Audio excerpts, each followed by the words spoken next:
Olá, eu sou Afonso Novaes, sou psicanalista clínico e hoje eu vou falar sobre psicanálise e inconsciente. Como surgiu a questão, né, a ideia de inconsciente na psicanálise? Ela surgiu com Freud a partir do seu estudo sobre as mulheres histéricas, lá no final do século XIX. Freud, ele teve uma oportunidade de fazer uma espécie de estágio com Charcot, um psiquiatra francês, em Saint-Pétri, né, na França, onde o Charcot estava se tornando uma pessoa famosa por tratar mulheres histéricas a partir da hipnose. Freud, interessado por aquilo, vai fazer então esse estágio e ele percebe algo muito interessante. O Charcot ele tinha o costume de hipnotizar as suas pacientes. Inclusive, ele fazia isso em frente a uma plateia de médicos, né, de pessoas interessadas. E quando hipnotizava suas pacientes, ele conseguia induzir os sintomas. As pacientes histéricas, até então, elas eram, digamos assim, estigmatizadas pela sociedade. Por quê? Elas eram consideradas pessoas que fingiam, né? A histeria, ela é entendida como, digamos assim, um modo, né, de expressão psíquica que a gente chama de somatização ou conversão. Então, essas mulheres histéricas, elas tinham dores muito grandes, né? Elas tinham muitas vezes paralisias em partes do corpo que poderiam durar dias ou até semanas. Elas tinham convulsões. E quando se fazia exames clínicos, não se encontrava nada, nenhuma razão orgânica. Então, muitas pessoas as desacreditavam, né? Elas não tinham muito crédito, achavam, ela está fingindo, está querendo aparecer. Mas o Charcot, a partir da hipnose, conseguia induzir esse sintoma e ali na frente da plateia, muitas vezes, sob sugestão, sob hipnose, ele conversava com a paciente e essa paciente conseguia chegar a uma história sobre esse sintoma. Ela conseguia ter lembranças. Então, ela conseguia, por exemplo, se lembrar de um abuso sexual, ela conseguia se lembrar de uma cena de infância, na maioria das vezes, que teria dado origem a esse sintoma. Freud, então, fica impressionado e começa a lançar uma noção de inconsciente. Por quê?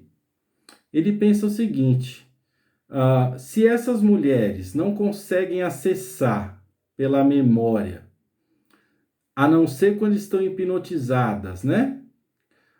O histórico do seu sintoma, o que aconteceu que levou a esse sintoma, então deve existir uma parte, né? Tem que existir uma parte da nossa mente, da nossa psique, que é inconsciente, que não é acessível à consciência, né? A não ser aí, nesse caso, sob hipnose.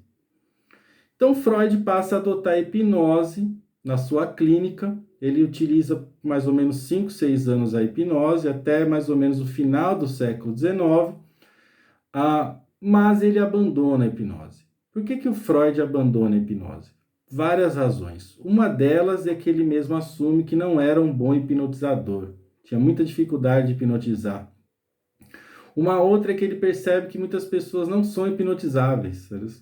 Algumas são sugestionáveis e facilmente caem sob hipnose, mas muitas não são. Outra razão que ele percebe é que aquilo não era muito científico.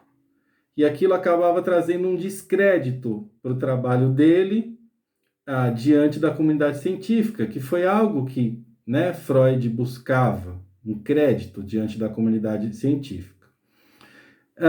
E por onde Freud vai, então, ao abandonar a hipnose? Freud percebe, ao longo da sua experiência clínica, que existem outras formas de manifestação do inconsciente. Uma delas é os sonhos.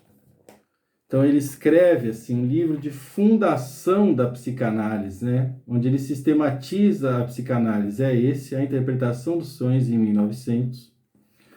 Posteriormente, né, mais de uma década depois, ele percebe que os atos falhos, os lapsos de fala, né, quando a gente repete, troca, esquece um nome que a gente sempre soube, esquece do nada, né, esses esquecimentos, lapsos, atos falhos, eles também são formas de manifestação do inconsciente que a gente consegue perceber,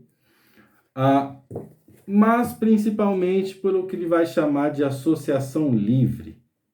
É na livre associação, né, que ela vai se estabelecer na relação analítica. Conforme o paciente pode falar de si, do seu sintoma, da sua vida, sem notar, sem perceber, ele consegue acessar o inconsciente a partir aí de atos falhos, de lapsos de memória, onde o analista pode intervir e encontrar ali uma manifestação do inconsciente que não estava tão clara. Tá certo? Então, a interpretação dos sonhos, a interpretação dos lapsos de fala, de linguagem, dos atos falhos, dos esquecimentos, a interpretação do sintoma, daquilo que se repete no sujeito, tudo isso são maneiras de se acessar o inconsciente e assim se buscar um apaziguamento, algo que pode se chamar de cura, a partir do acesso ao inconsciente, que não somente pela hipnose. Tá legal? Obrigado. Para dúvidas, para sugestões, para questões, podem colocá-las aí nos comentários do YouTube. Até a próxima.